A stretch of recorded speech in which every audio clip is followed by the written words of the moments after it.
এখন আমরা তারাপীঠ প্রায় চলে এসেছি, ঢুকছি, জাস্ট রেল ব্রিজটা ক্রস করলাম। তো কিরকম বৃষ্টি নেমেছে দেখো, দেখাচ্ছি তোমাদের।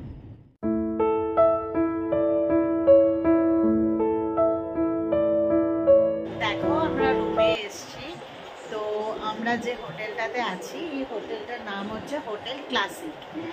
একদম মন্দির থেকে জাস্ট মন্দিরের ভেতর, মন্দিরটা একটা গলির ভেতর, তোমরা সবাই জানো মা তারা সরণি, গলিটা থেকে বেরিয়ে জাস্ট 2-3টে হোটেল ছেড়ে হোটেল ক্লাসিক। তো চলো তোমাদের ঘরটা দেখাচ্ছি। একটু টায়ার্ড লাগছে, তবে একটু পরে মন্দিরে যাবো পুজো দিতে, তো দেখতে থাকো। আর রুমগুলো তোমাকে দেখাচ্ছি। আমরা যে রুমটা নিয়েছি তার ঠিক অপোজিটের রুমটাই আমার মা বাবারা নিয়েছে, তো দেখতে থাকো, দেখাচ্ছি রুমগুলো। এই দেখো রুমে ঢুকলাম। রুমে ঢোকার সাথে সাথেই টিভি রয়েছে, ওয়ার্ড্রব রয়েছে, সাজার জন্য আয়না রয়েছে, বড় এখানে জানলা রয়েছে যেটা দিয়ে তুমি বাইরেটা পুরো দেখতে পারবে। ওই যে রাস্তা, মেন রোড। আর এই হচ্ছে একটা কিং সাইজ বেড রয়েছে যেখানে মাম্মা এখন ঘুমোচ্ছে।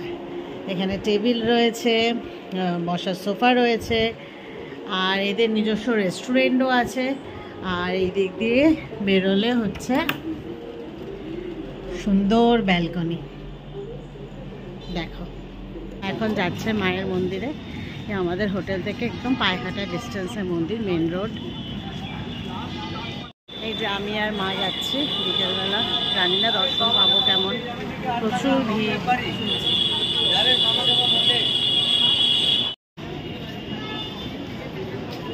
এই গলি দিয়ে গিয়েই হচ্ছে মায়ের মন্দির।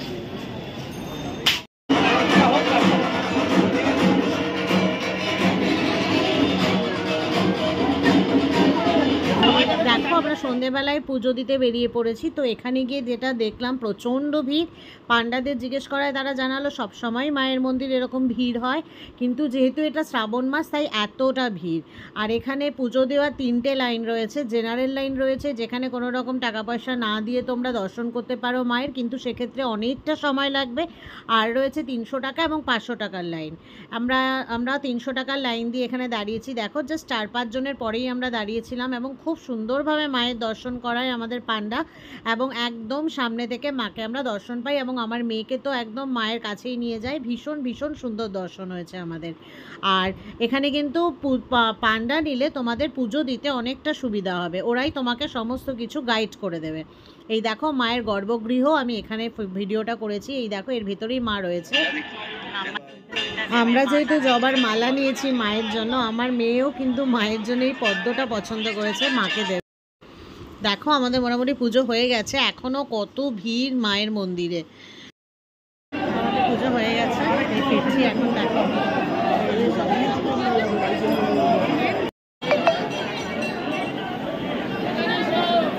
দেখো কি ভিড়।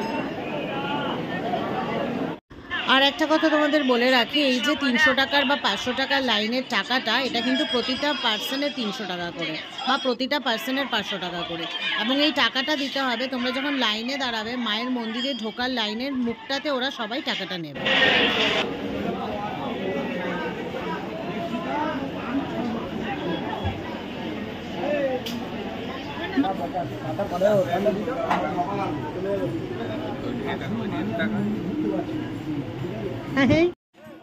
এই দেখো মহাশ্মশান, রাত তখন 9টা বাজে আমরা যখন মহাশ্মশানে যাই। এখানেই বামাখ্যাপা সিদ্ধ লাভ করেছিলেন।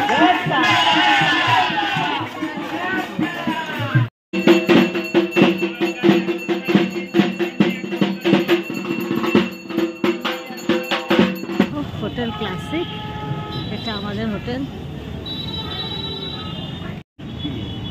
এই যে একদম রাস্তার ওপর বেরিয়েছি, মার্কেটটা একটু যাবো সকাল সকাল। আজকে আমাদের চলে যাওয়া আছে, আজকে আমরা যাবো নলহাটি।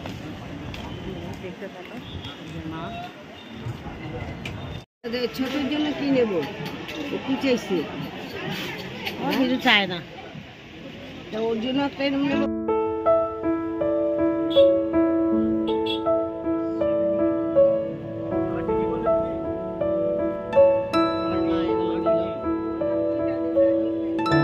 দেখো আমি এটা নিলাম শিবের মাথার জন্য।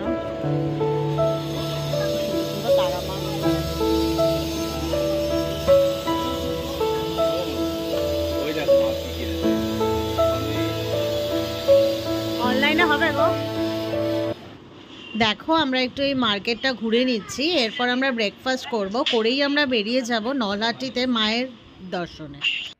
সকালের টিফিন,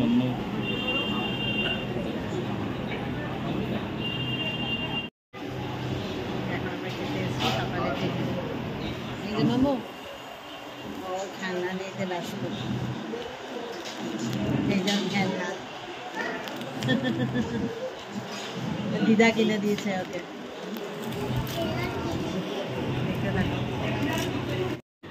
আর তারাপীঠের প্যারা তো খুব বিখ্যাত। আমরা চলে এসেছি কাকাতুয়াতে এখান থেকে প্যারা নিতে।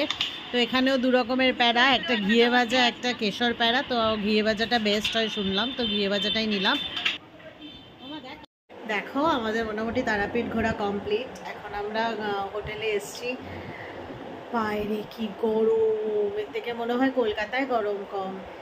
কিছু মার্কেটিং করেছি, ফটো টটো কিনেছি, সেই লাইট জলে ফটোগুলো খুব সুন্দর এখানে পাওয়া যাচ্ছিল 500 টাকা করে, একটু মিডল সাইজটা 500 টাকা করে। দেখো এ গায়ে একটু জল পড়েছে মেনু কার্ডে, তাই মুছছে।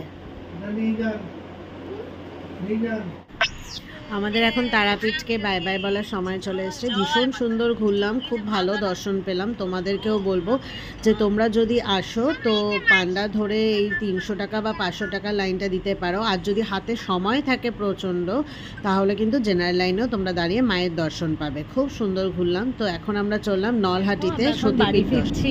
বাড়ি ফেরার পথে আমরা নলহাটিতে যে মন্দির আছে শক্তিপীঠ, সেটা দর্শন করব। তো এই যে আমি, মামা, এই যে মা, ব্যস্ত। বাইরে খুব গরম, এখানে কোনো বৃষ্টি হয়নি আজকে।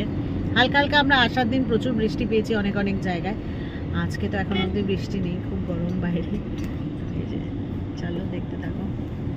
মামা বাই বাই বলো। Bye bye bye bye.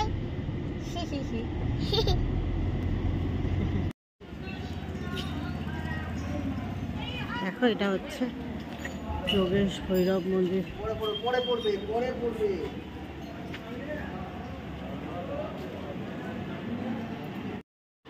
দেখো এটাই হচ্ছে নলহাটির মন্দির। এই মন্দিরে মায়ের নলি পড়েছিল, তাই জন্য এই জায়গার নাম নলহাটি, এবং এটি একটি সতীপীঠ। এবং দেখো এই মন্দিরে এই যে মায়ের জিভের তলায় নাকি নলি রয়েছে। আর দেখো মন্দিরের ভেতরটা কি সুন্দর করে সাজানো, খুব সুন্দর মন্দিরটা। তারাপীঠ থেকে একটু বেশি যেতে হবে, রামপুরহাটের দিকে যেতে হবে, তারপরে গিয়ে নলহাটি পড়বে। তো কয়েক কিলোমিটার এক্সট্রা। তো তোমরা গেলে অবশ্যই যদি সতীপীঠ দর্শনের ইচ্ছা থাকে তো এটাও দর্শন করে আসতে পারো। দেখো এটা হচ্ছে নলহাটেশ্বরী মন্দির, এখানে মায়ের কণ্ঠ পড়েছিল, এটাও কিন্তু সতীপীঠ। দেখো আমরা সাঁইথিয়া দিয়ে যেতে যেতে রাস্তায় পড়েছে নন্দিকেশ্বরী মন্দির, এটাও নাকি সতীপীঠ মায়ের। কি সুন্দর এই গাছটা, খুব সুন্দর।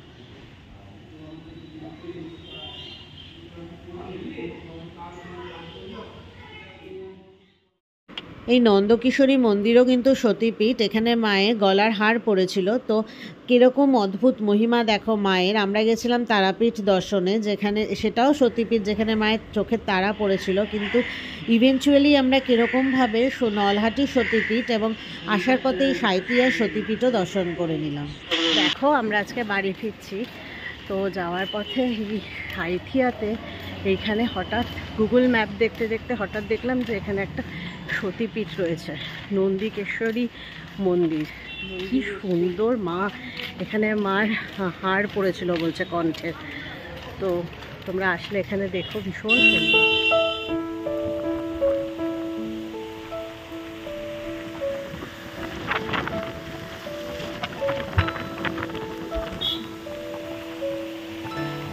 চলো চলো, এই যে বালি ব্রিজ, এটা আমরা কোনোদিন দেখো আমাদের ট্যুর শেষ, এবার আমরা ফিরছি। আমরা নিবেদিতা সেতু দিয়ে যাচ্ছি, আর এই দেখো পাশে বালি ব্রিজটা কি সুন্দর লাগছে।